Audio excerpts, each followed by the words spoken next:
How many times have an air conditioning guy said, I recommend you start looking at replacing your air conditioning unit? And the customer's going to say, all right, well, definitely we'll think about that. Thanks for your service. And that's it. Instead of that, you should say the system is obsolete and it's got obsolete refrigerant and it's a fracture in the refrigerant system.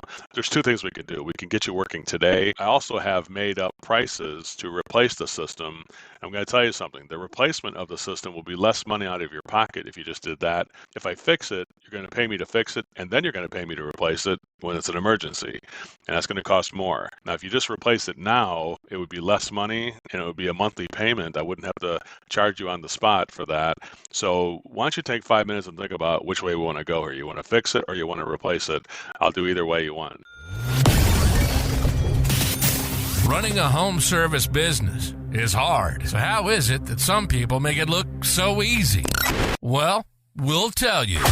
This is the Freedom Blueprint Podcast. It's always good to hear the wins that successful contractors have. But have you ever thought that the best advice would be to hear about the speed bumps they encountered, the mistakes they've made along the way? We're going to talk about the good, the bad, and the ugly. We want you to be successful and avoid the mistakes others have made. Let's get this party started. Welcome to the Freedom Blueprint Podcast. Now your host, Justin Deese. Welcome to Freedom Blueprint Podcast. We have got a special guest today, an author, a coach, a trainer, a speaker, a podcast host. And there's probably 20 things that I left out on the list, but that's okay. We're going to try to go through the majority of it as best we can with the time we have. But we've got Joe Crisara from Service MVP hanging out with us today. And Joe has over 4 decades of experience and is known for 2 things, right? Known as Uncle Joe and also known as America's Service Sales Coach. So, Joe, welcome to the show, man. Thank you, Justin. As I say, because I am America's service sales coach, but I'm also America's service uncle in a way. I always give my nephews and nieces advices, which is it's not what you know, it's who you know. So I'm happy to be here with you, and I have such great admiration for what you do and the people you serve. You've done so much to help thousands of people yourself. So don't sell yourself short. I'm honored to be here, and definitely I want to say thank you to everybody for listening, and thank you for inviting me here. Yeah, absolutely. It's great to have you. And today we're gonna dive into some nuggets and talk a little bit about your journey, which is a pretty amazing story. I know that we're probably not gonna be able to go into all of it, but let's talk about the first question. That's probably the most important question. Where did the term Uncle Joe come from? Well, I wish I don't name myself either of those tags, like the America Service Sales Coach or Uncle Joe. People just start calling me that because I'm like when I do training, I'm kind of like it's kind of like infotainment in a way, right? I'm like it's kind of like people have always said I'm kind of like half stand up and half training, and they appreciate the fact that I keep people laughing when we're making these points, and it's like you're just like my uncle telling me these goofy jokes and stuff like that. So I really pride myself on making people laugh while we learn. That's like if we could do that, then people want to learn more. That's how we found it. So that's why I try and entertain and train at the same time. So I think that's where the thing came from. I've always people always thought that's like there's some people who don't know me are like, isn't that creepy that you're calling everybody your uncle? And I'm like, I don't know. I said it depends what's in your mind. I said if you have trauma in your life, well maybe it is creepy. But for most people, I don't think they just uncle's just a good guy who tells jokes in the family at Thanksgiving and stuff like that. But that's what I hope it portrays, not because I've had people tell me that it is sort of creepy-ish. But I'm going to choose look at the positive. I don't participate. I don't think it is at all. I think it's a great I think it's a sign of relatability, right? Like you're just such a relatable guy and very willing to give and help. And I don't know, to me, that seems like a good term. So, so listen, I want to get into a little bit of the story, but I kind of want to fast forward. And normally before I go to the today, I want to talk about tomorrow, but I want to talk a little bit about the book. Do you mind if we start there? Yeah, that's amazing. Yeah, sure, that'd be great. Okay. So you've got a new book. It just came out here recently. Can you tell us a little bit about it? And I'll say the title, What Should We Do? That term has been burned in my brain, by the way, which is in a good way. But yeah, tell us a little bit about the book. Well, as you know, it's here at Service MVP, we've always been sort of like a cult following. And if you go on like Facebook or something like that and you say, who's the best at training my team sales or how to communicate or customer service, our name would come up, probably. Even if it wasn't the primary name, it would be at least mentioned as a second. And there's also Joe Crisara, who's the best or whatever. He's the greatest of all time. I don't ever say that. People say it about it, and I'm always honored for that. But it's like I realized that the following we have is kind of a cult following, where we had only people who use us.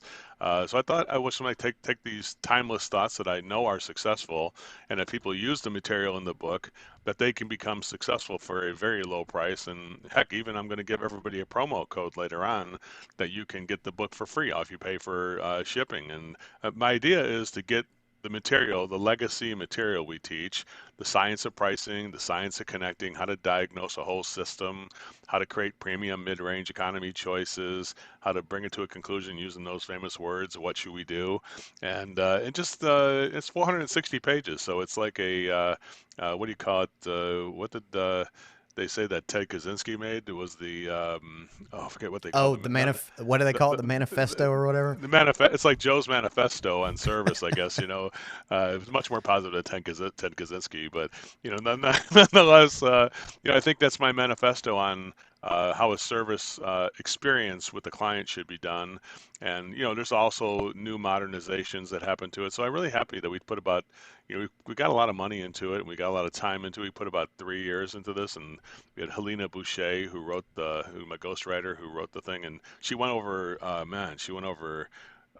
years and years of manuscripts, and she listened. She said she has over 2,500 hours into listening, and just at night she'd go to bed at night listening to my stuff. And then she was obsessed with doing it a great job. And she also wrote Al Levy's book and Tommy Mello's Home Service Millionaire book. So I had really good talent, and very lucky that she spoke in a voice that, I mean, literally when I was doing the audio book, it was so easy to do, because like this is exactly how I talk, the way that she wrote it. So it's like, you want to hear how I talk and my thoughts, you're gonna get that in the book, and it's not watered down. And I'm just proud that a lot of people have achieved success with it, and just it's a very low cost and even a free way of doing it. And I just love to get people out there to get information, and then the information can create transformation. That's what I try to do. Well, if you don't mind, I want to brag on it just a little bit. But I've got a copy of the book. I've read the book. It is a how to do it guide. It is not one of these books where you read it and you go, oh, great, now I need the magic sauce is not in here. It literally gives you everything you need in it. And I read it and I wrote some really good notes. Some things that I took away from it that I thought were just amazing. And one of the things is the whole principle of value-based selling. And I think that's just one of those things that really connects with technicians, because, right, what do most technicians say? They're like, well, I'm not a salesperson. Mm-hmm. And I think you do a really good job of really doing some coaching and training on how to get past that. Mm-hmm. The customer communication part of it was really good. And I will say, I think my favorite part of the book is the role playing, just the interactive this and that. And I really liked that. And to the point where one of, in my service business, I sent it to one of my technicians and I said, hey, look, read the book, listen to the book. I actually sent him the audio book. Mm-hmm. And I said, if you're not going to listen to it, that's fine, but I'll know. Mm-hmm. And I sent him the book, and 3 days later, he texted me, and he said, actually, I'm going to read it to you, because I think it's... And so I sent it to him and just said, hey, how's it going? What's the deal? And he said, oh my gosh, it is really amazing at how just the communication with the customer has changed. I've been offering things that I normally wouldn't offer, and I'm selling them. Mm-hmm. So I haven't looked at what the ticket is on that, but I would imagine it probably increased that one job, probably $400, $500, $600. And my in on that was, I don't know, $25. So thank you for that. You made me money, Joe. Thank you. That's what I'm here for. That way, I really want to make sure that everybody feels cared for, respected, and supported in the book and the material in the book and everything we do at Service MVP. It starts out with the motivation for us to show people care, respect, and support. And I say money's not my master. However, we are doing well financially because when you create high value, I would just believe in the universe provides a return on that investment. When I invest my time and effort and things like this, and people are like, "Aren't you just giving this away for $25? All that information? Isn't that like crazy?" I mean, you should have just. I have had people advise me like, You should have made the book 140 pages, not 460 pages." And I'm like, "Yeah, but." Then it would be holding back, and I Hmm. didn't write a book to hold something back. I held something to create value.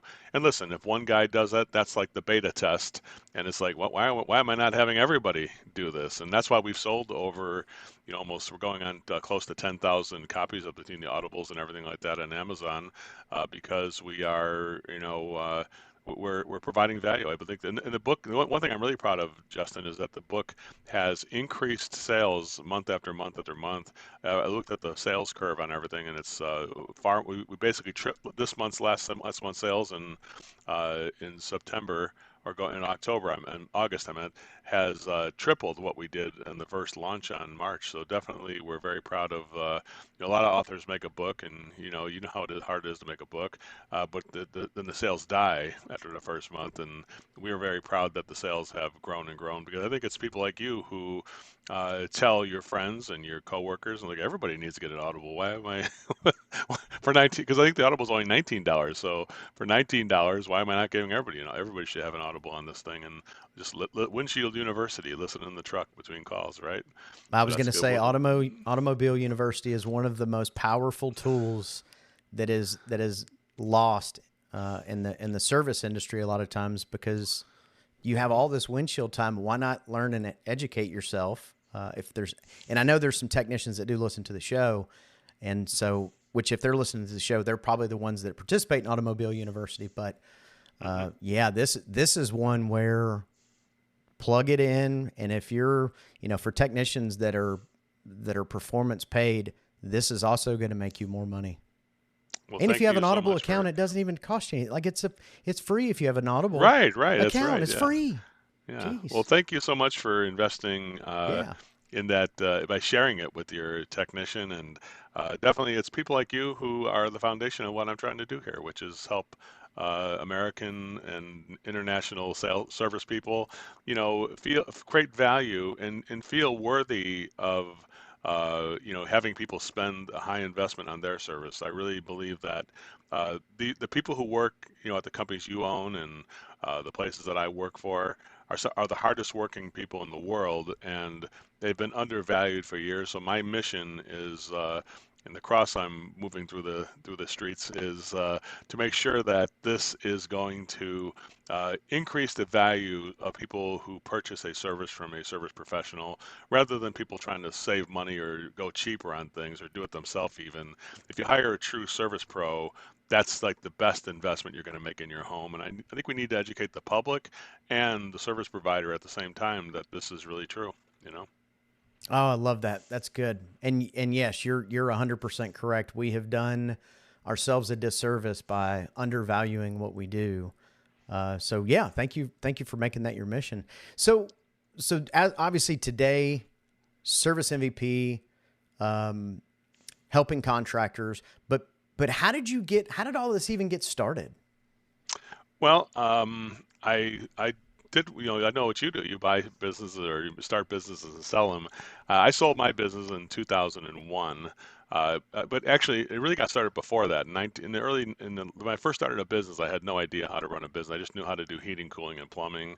And so by about 1991, I was about $450,000 in debt. I had no idea. I kept doing stuff for people, but never I was weak on collecting the money.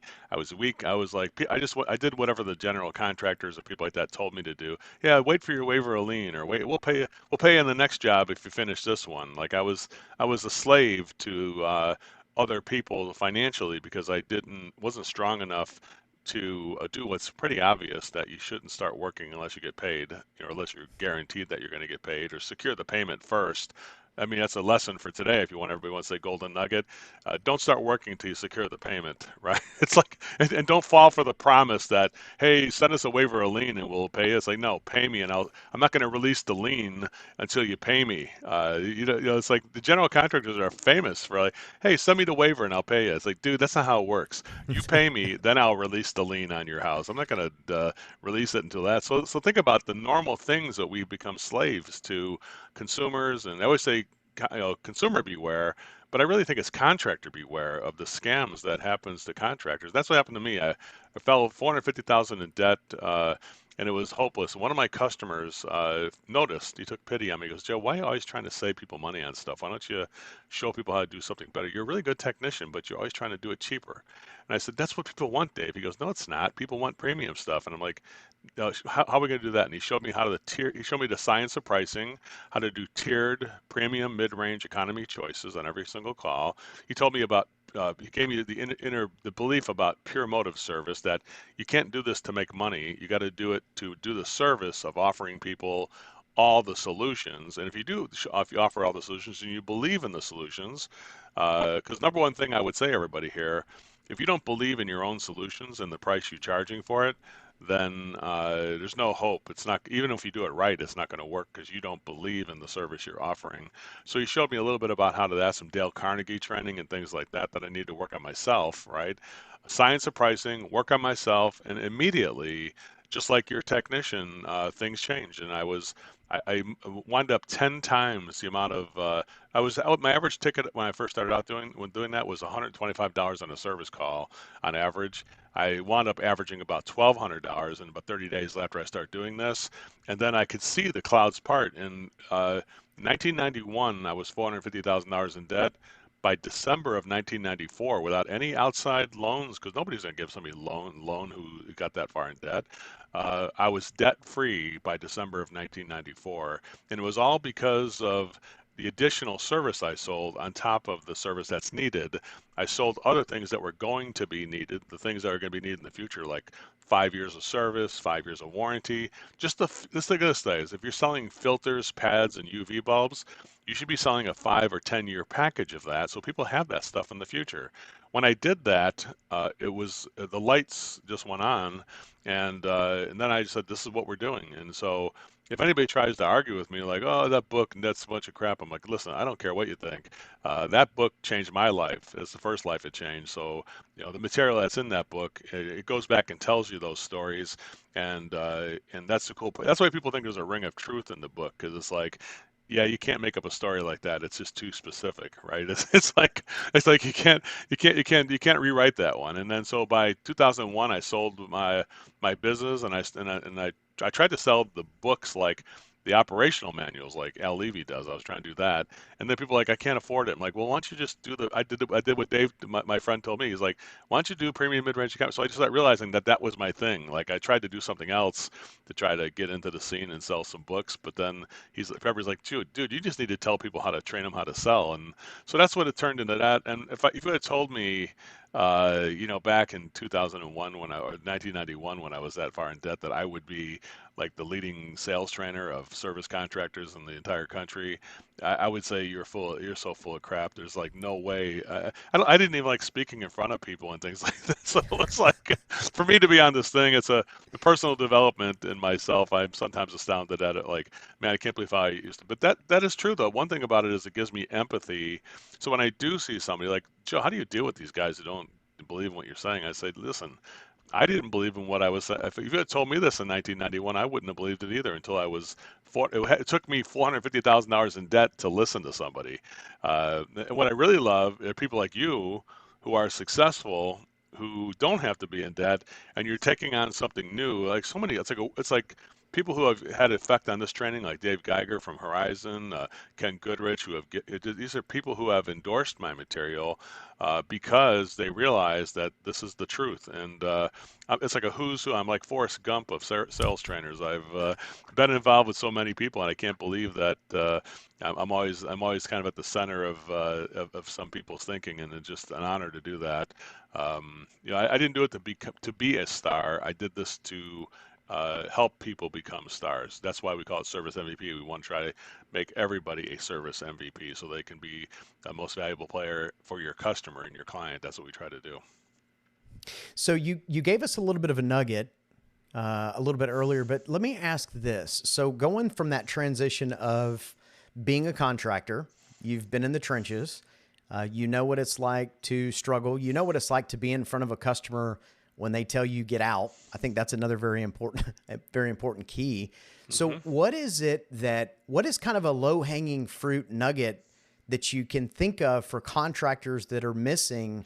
Like obviously you work with hundreds of contractors throughout the years, if not thousands. Like what is a piece of advice about sales that you could give them that they could go back to tomorrow and share with their team and get an impact? Well, there are things that definitely work, and I could just tell you what they are. I mean, yet knowing how to do it is the thing. And like I would say, giving clients your unconditional friendship, no matter what race, religion, creed, anything. Listen. This industry is mostly Caucasian in service in the in-home service industry, and there's a lot of Latino people too, and Latina people too. But it could be much more diverse, truthfully. The thing I think is that we think about differences between us. So the biggest problem is the person themselves and their own beliefs. Like you put ourselves in a belief prison, I call it, and we got to let ourselves out and say, hey, if I'm having problem with Indian customers, I need to learn more about India. I need to I need to like so yeah, Yeah. these people they always want to negotiate with me. Well, of course they do because you treat them like like they're not even like you don't find out about them. You don't find out how many kids they have. You don't find out what brings a person from India to South Carolina. How'd you wind? Hey, are you from this area? No, I'm from India. How'd you get here to South Carolina? Well, I have a job here and I work in the medical industry. Oh, interesting. So now you're interested in people. So number one, you can start out every call saying, I'm going to learn about my client, be a student of the client. That would be a really good start. However, I think there's something inside of us that you need to work on first, which is I call leave your mother in the truck, which is to just take your own beliefs about money and things like that. That was my problem. I said I had to put that aside and just try the science of pricing and see what happens. Listen, when I first got into heating and cooling, it's like I tried to figure out why does refrigerant make things cool? When you drop the pressure, why does it get cold? Like I spent like 6 months on trying to figure that out, and I'm like, dude, somebody finally told me, dude, stop trying to figure it out. It just is, okay? So, so, so, Has so, Positrack you on a Plymouth work? Because it does. yeah, stop talking about stop trying to figure out the science behind you. You're not going to get in the laboratory. You're just a heating and cooling guy. Put the stuff if it's low, you put it in and it grabs heat and it brings it outside. That's what happens. So it's magic. It's magic stuff that goes inside there. Don't worry about it.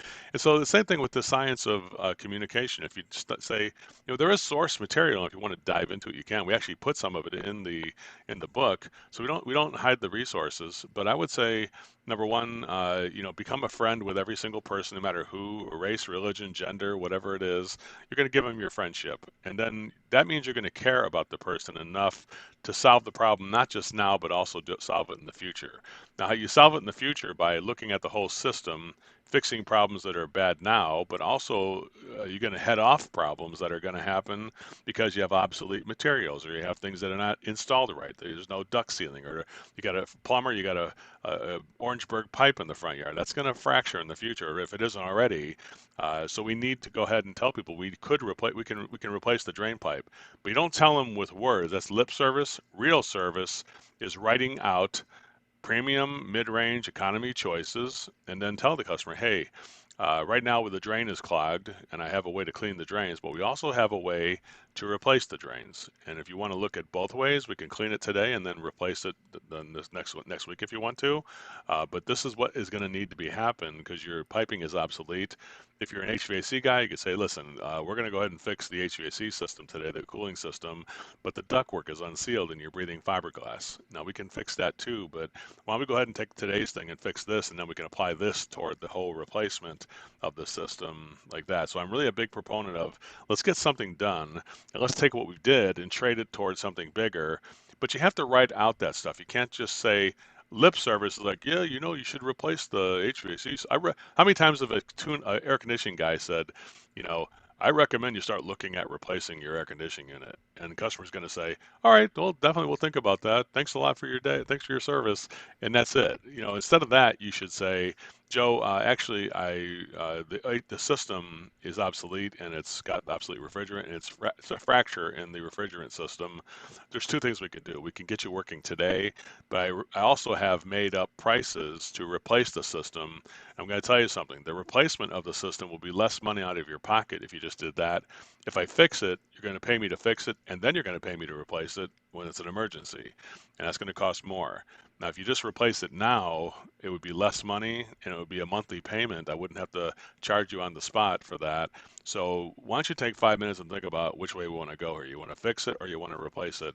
I'll do either way you want. And if you did that, if everybody could just learn that we have both things available, a way to fix the system and a way to replace the system, and we've written both things down. Now, whether you write the replacement yourself or you give it to another associate at your company, maybe your salesperson, who I call a quality control person in our company, he has got the options to replace it.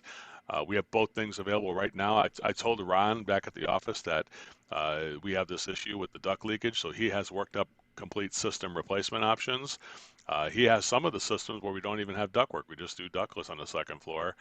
He has that written up for you because you have fiberglass you're breathing in your home. So there's a question. So you want to fix it or you want to replace it? What should we do? We've written up both things. So the difference is this, Justin. If I invite you to Los Angeles and I said, "Hey, Justin, thanks for coming to my house, you and your wife. Would you like a sandwich or some iced tea?" And you said, "Sure, Joe, I'd like that. Do you have some made?" And I say, "No, I don't have any sandwiches or tea here. I have no food." "Oh, well, Joe, why would you ask me that then? I just thought we could go to the store together and go shopping." It's like, dude, you should have anticipated that we were coming over. And most likely you and your wife would say, "No, we're good, Joe. We're just gonna stay for like a little bit. We're not gonna, we don't go out of your way for us, right?" But so that's what that's the phenomena that clients, the same science there, right? If you don't make the options for repairing and replacing, and then you ask the customer to go ahead and fix this, how much is the price? It's probably about $500. You see what that's going to sound like? It's not going to sound like you're confident and you haven't written it down. So creating the option sheets and writing it down and document. Now, good news in today, Justin, you can use Apple Notes if you want to talk it in and just price it out and do it that way. There's so many, the technology, you don't have to get involved with, there's Service Titan, of course. We designed part of Service Titan with the estimate bundling part of it. That was something that I talked to Ara about and Vahe back in 2012. So they helped design it so it would have that element. But here's what they told me. They told me that the thing that we teach, that they said that over 80% of the revenue created in Service Titan is done by the 7% of the people who use the science behind what we teach. So that's crazy, isn't it? That if people were just to use that part of the program, 93% don't use that part of the program. And they would love to see people use the premium mid-range economy way of doing it in a bundle format. And that's what would happen there. But that's a long answer to a really short question you gave me. So hopefully it I wasn't think too that long. was a no. I think that was I think that was a great answer, and I actually wrote down two notes to share. One is money's green, so just remember that as you're working with people, money's green. Like it's a universal. Not that anybody uses cash anymore, but money's green. The other thing is, I think something that you said that highlights, and you really highlight this in the book, is sales is personal. And the Rama Jamma industry, a lot of times that we get into, especially during the summertime, right? It's like, oh, I'm so busy. Got 1,000 things to do. It's really easy to forget sales is personal, right? People want to do business with people they know, they like, and they trust. And you have the option or the opportunity when you're standing in front of a customer to make that connection. And I think it's good. So that was the two notes that I wrote from We your. know, I'm going to be at the at Pantheon. I'm going to be doing Arilla, who was hired me for a national spokesman part. And what we found, and Rilla has validated. The reason I'm aligned with Rilla, they have validated a lot of what I teach and put it into the thing and say, let's see if Uncle Joe's full of it or if these things are real, right? And they found that when people explain the premium mid-range economy price and they are personalized, like here's what they tracked. the amount of times you use the client's first name, if a service provider never uses it, the results will be almost nothing. You'll have nobody, hardly anybody will buy if you never use their first name when you talk to them. So you have to say, who do I have the pleasure of speaking with? Oh, I'm Justin. Hey, Justin, may I call you Justin? Yeah. So that from that point forward, if you, the service provider, use the client's first name as many as 9 or 10 times, the results skyrocket because the client, even that, we're not even doing any more than starting a paragraph with the customer's first name. That's something anybody can do today. It doesn't take like a genius to know somebody's first name and just start using Susan, may I call you Susan? Yes. Hey, Susan, thanks for inviting me to your home. I really appreciate that. So, Susan, where do you want to get started? Would be something you could just say. I already got two Susans in, right? Without even, I'm on the way to nine. They found that 9 or 10 is the sweet spot in terms of using the client's name, and there's a small drop off if it goes more than like 9 or 10, and then starts dropping down. It levels off again. But it's very interesting how AI and some of the things that are modern have helped some of the legacy things that I teach, proven it in a way. That's really the kind of thing that really is validating. That's why I love that because it's. Because for years I'm looking for, how am I going to validate the science? I talk about the science of pricing and things like that, but what's the validation? What's the third party, part of it that I can really go to? And this is really the reason why I'm diving into AI, to make sure that it can help validate the things I believe in or change the things I may believe in. Because if it's not that, like I thought you could use the name endless times, but it turns out that if you use it more than 10, it starts to level off and drop down just a bit. It doesn't drop down, like the worst is not using it all, but it starts dropping off after you use 10. So if you use it too much, it can also look kind of phony in a way, I guess. So there's different things like that. I really believe that a lot of people have a lot to learn about this still. I'm still just kind of eager about learning myself. Well, and what a neat time in our industry with AI coming in and just the technology shifts that have happened. I mean, even in the last 10 years, I mean, it wasn't that long ago, 20 years ago, cell phones really weren't even a thing in our industry. Like you might have had a Nextel. A lot of people still had, map bike. I can remember map books back in the day, you bust out the map books. And then you fast forward, 20 years is a blink of an eye and look at the technology. Who would have imagined that you could utilize AI Hmm. for service calls and conversations with a customer? And it doesn't replace the tech, but what it does is it's a pretty impressive tool that you get in your toolbox and it's there and available to you. Yeah, it doesn't tell you exactly what to say or whatever, but it does give you good framework, right? Mm-hmm. Like I had the thing where how am I going to tell a partner that we're not taking partnerships on until next January? Because he put a lot of work into showing us what he's going to do with the partnership with Service MVP, and I felt bad because like, oh God, this guy did all this stuff, and now I'm gonna have to tell him because our leadership here said, hey, there's no new partnerships until next January, or so put the brakes, right? So I had to think, what am I going to tell? So I actually asked ChatGPT, and it came up with a good framework. First compliment them on the work, then tell them, hey, we are still interested, but right now we have to hold off till January. So it was a nice way of gave me some confidence that there's something else beside me having to think of it, right? And then sort of otherwise I got to ask like three other humans if I don't if I don't have that. So I think the intelligence of AI, like I don't think it's there yet. I don't think I wanted to put words in my mouth. Like I don't want to use the words Right. from ChatGPT, but I do I love the fact that like we just did a thing where I wrote 14 songs about the material in the book. Like there's a song called "What Should We Do," right? And I said take this chapter and write a song about it.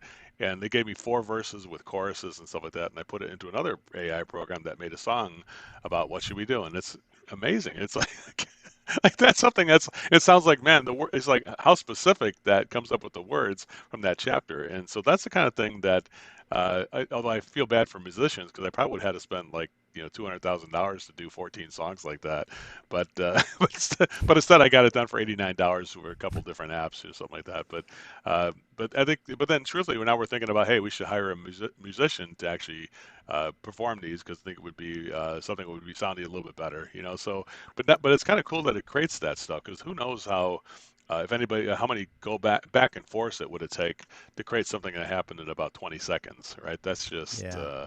crazy. So I do think there's a lot of I think that's why I think the Rilla thing with the AI call monitoring basically it takes the chapters of the book and it creates prompts so that it can tell you did you match up with the way that things should be done on the science of pricing, the science of communication, using the first, like how many times was the first name used. It'll kind of come up with those things, and we can easily send the information back to the technician before his next call so he can be better on the next call than he was on the last one. So I went from not thinking it was garbage and it's going to replace humans to thinking it's going to enhance humans, and it already has. I've already seen our clients. We've actually incorporated it into all of our training. Even people who graduate, we're the only company who graduates. We graduated 290 people last month.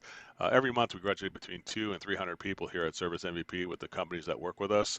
3-week training, and then we graduate them on week 4. But we now are using AI to see if the graduation was valid, so that people can get feedback from our AI system we have there. So we're incorporating it right into what we do here too. Man, that's impressive and exciting. The future is bright for the home service industry, and I, for one, am excited to be a part of it. Joe, I know you've got a ton of stuff that you've got to do. Probably another book to write. I don't even know. No, But listen, I I don't think, thank you but so yeah. much for coming on and sharing a little bit about your story. And I want to say this again. The book is you just got to get the book.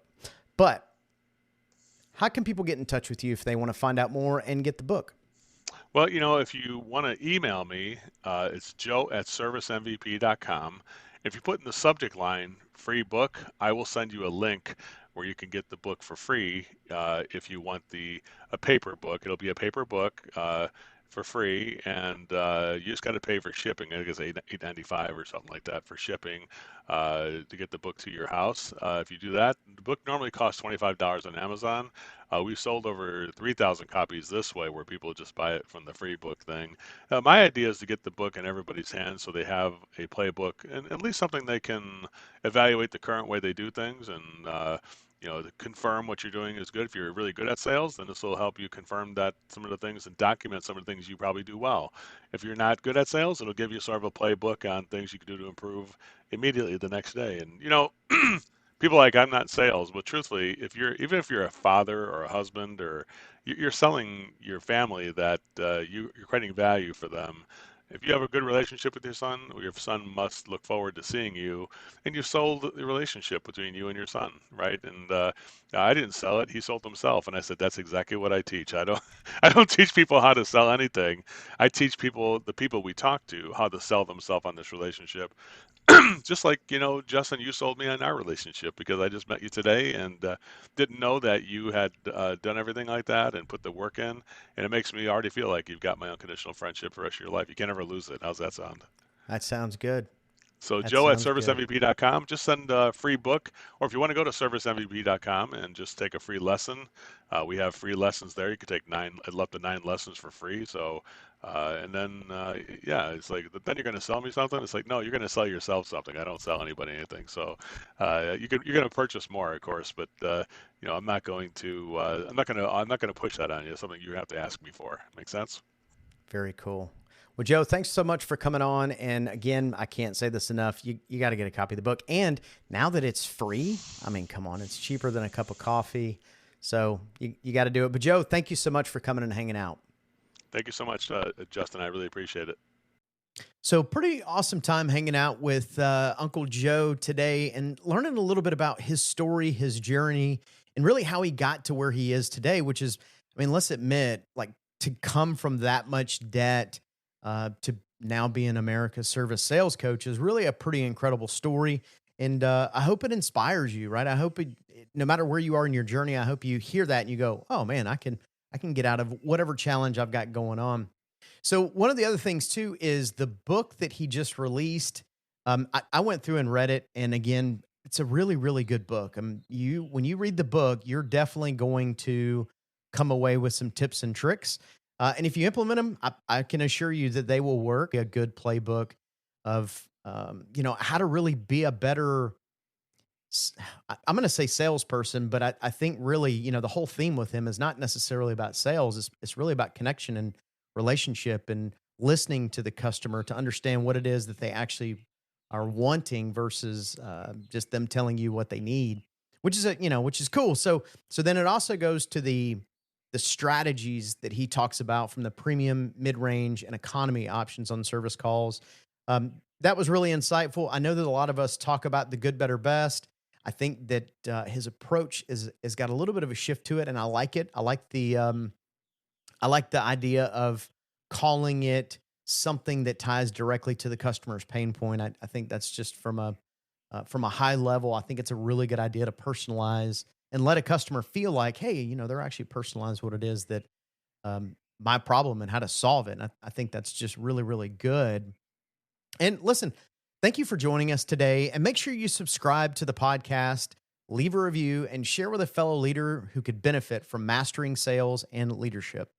Until next time, keep those standards high and watch your business and leadership transform. This is Justin Deese signing off from the Freedom Blueprint podcast. Stay motivated, stay excellent, and as always, keep crushing it. You've been listening to the Freedom Blueprint podcast. Information is useless if not applied. So take what you've learned and go and implement it. We hope you've enjoyed the show. If you did, make sure to like, rate, and review. We'll be back soon. But in the meantime, find us on social media at Freedom Blueprint for Home Services and hit the website at www.freedomblueprintpodcast.com. See you next time.